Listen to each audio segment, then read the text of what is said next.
말씀입니다. 로마서 11장 25절에서 마지막 절 36절까지 한 절씩 돌아가며 읽도록 하겠습니다. 로마서 11장 25절 형제들아 너희가 스스로 지혜 있다 하면서 이 신비를 너희가 모르기를 내가 원하지 아니하노니 이 신비는 이방인의 충만한 수가 들어오기까지 이스라엘의 덫은 우둔하게 된 것이라. 그리하여 온 이스라엘이 구원을 받으리라. 기록된 바 구원자가 시온에서 오사 야곱에게서 경건하지 않은 것을 돌이키시겠고 내가 그들의 죄를 없이 할 때에 그들에게 이루어질 내 언약이 이것이라 함과 같으니라. 복음으로 하면 그들이 너희로 말미암아 원수된 자요 택하심으로 하면 조상들로 말미암아 사랑을 입은 자라. 하나님의 은사와 부르심에는 후회하심이 없느니라. 너희가 전에는 하나님께 순종하지 아니하더니 이스라엘이 순종하지 아니하므로 이제 긍휼이 입었는지라. 이와 같이 이 사람들이 순종하지 아니하니 이는 너희에게 베푸시는 긍휼로 이제 그들도 긍휼을 얻게 하려 하심이라.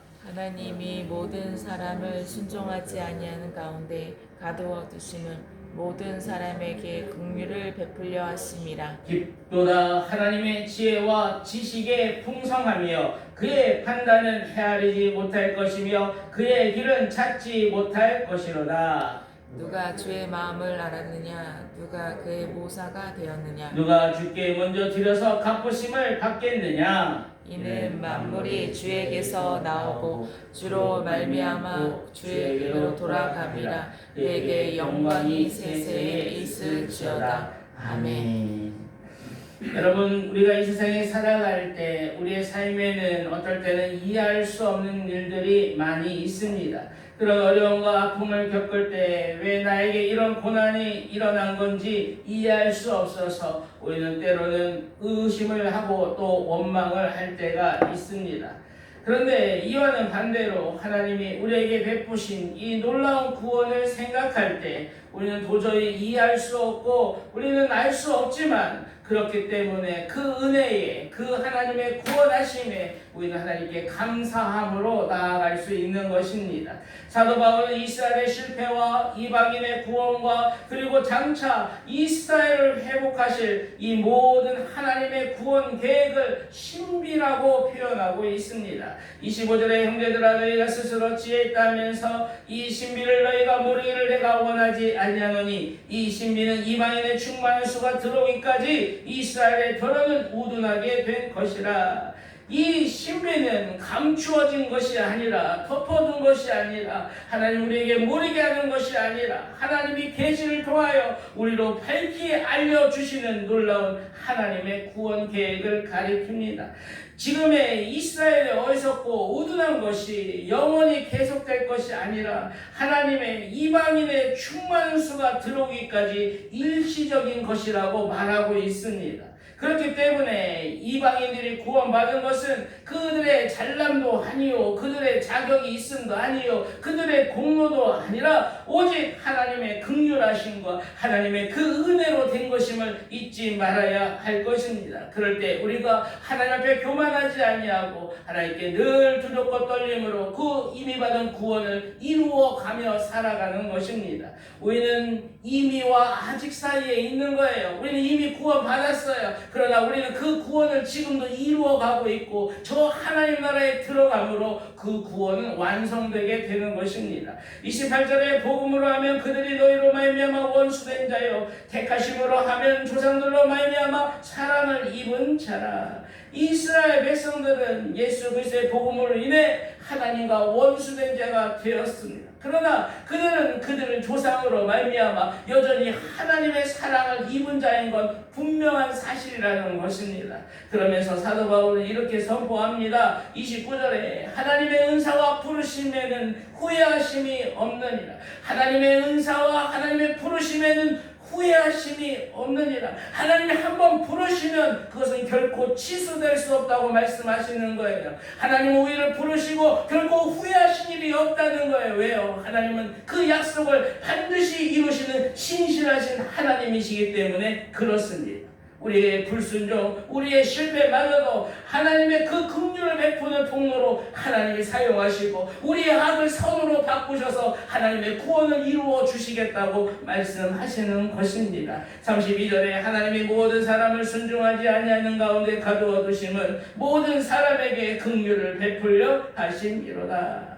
죄인이요 하나님의 원수 되었던 우리가 하나님 앞에 설 수 있는 유일한 이유는 오직 하나님의 긍휼이 여기시며 오직 전적인 하나님의 은혜에 있음을 우리에게 선포하고 있습니다. 그렇기 때문에 우리는 늘 교만에 빠지지 않고 우리가 이미 받은 바 이 구원의 신비를 이제는 다른 잃어버린 영혼들과 죽어가는 심령들에게 전해야 하는 그 복음을 전하는 사명을 우리에게 보여주신 것입니다. 33절에 깊도다 하나님의 지혜와 지식의 풍성하며 그의 판단은 헤아리지 못할 것이며 그의 길은 찾지 못할 것이로다. 이 세상 그 누가 그 하나님의 넓고도 또 깊고도 그 넓은 그 하나님의 풍성한 지혜와 그 지식을 다 알 수 있겠습니까? 하나님의 그 구원의 역사는 우리 사람의 그 지혜, 사람의 생각, 사람의 그 모든 것을 초월하는 그런 놀라운 신비라는 것입니다. 그렇기 때문에 이 세상 어떤 사람도 그 하나님의 지혜와 지식을 헤아릴 수가 없고 하나님의 길을 찾을 수 없다고 말씀하고 있는 것입니다. 왜 그렇습니까? 하나님은 만물을 창조하시고 만물을 다스리시는 통치자 하나님이시기 때문에 그렇습니다.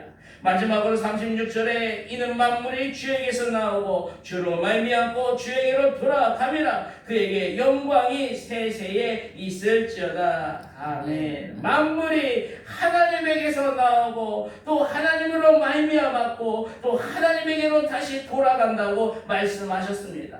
우리 하나님은 위대하신 창조주 하나님이십니다. 하나님은 모든 영광과 찬양과 존귀를 홀로 받으시기에 합당한 분이십니다. 사랑하는 여러분 모두가 오늘 하루도 그 하나님의 위대하심을 찬양하시며 우리에게 그 놀라운 구원의 신비를 허락하신 그 하나님께 감사하시며 하나님께 찬양하며 영광 돌리는 복된 하루가 되시길 주님의 이름으로 축복합니다. 기도하겠습니다.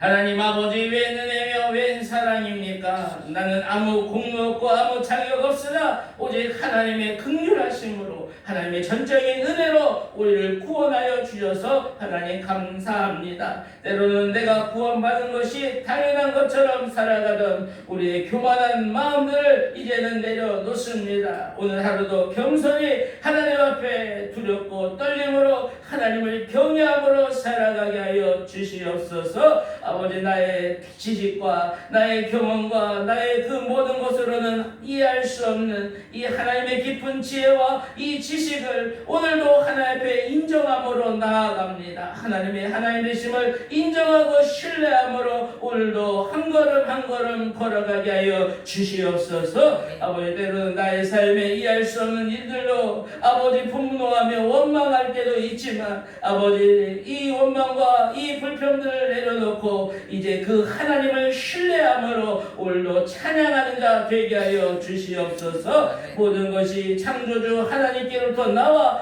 하나님으로 말미암았고 이제 하나님께로 돌아감을 고백합니다. 오늘 삶의 모든 순간이 하나님께 영광 돌리는 거룩한 산제사 되게 하여 주시옵소서. 감사드리며 예수님 이름으로 기도하옵나이다. 아멘.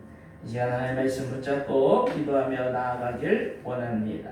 나는 아무 자격 없고 아무 공로 없으나 오직 하나님의 긍휼하심 하나님의 전적인 은혜로 우리를 불러주시고 우리를 구원하여 주심에 감사하시면 좋겠습니다. 때로는 구원받는 것이 당연한 것처럼 살아가는 우리의 교만한 마음을 다 내버리고 오늘 하루도 겸손히 하나님 앞에 두렵고 떨림으로 이미 받은 바 그 구원을 하나님을 경외함으로 그 구원을 이뤄가는 자 되게 해달라고 기도하시면 좋겠습니다. 나의 지식으로 이해할 수 없는 하나님의 그 깊은 지혜, 지식을 오늘도 그 풍성한 은혜들을 깨닫는 시간, 깨닫는 날 되게 하시고 그것들을 인정하며 신뢰하는 확실한 믿음을 달라고 기도하시면 좋겠습니다. 때로는 삶의 자리에서 이해할 수 없는 일들이 있을 때라도 하나님을 원망하거나 불평한 데가 아니라 오히려 하나님의 신실하심과 하나님의 그 창조주 되심을 오늘도 선포하며 나아가게 해달라고 기도하시면 좋겠습니다.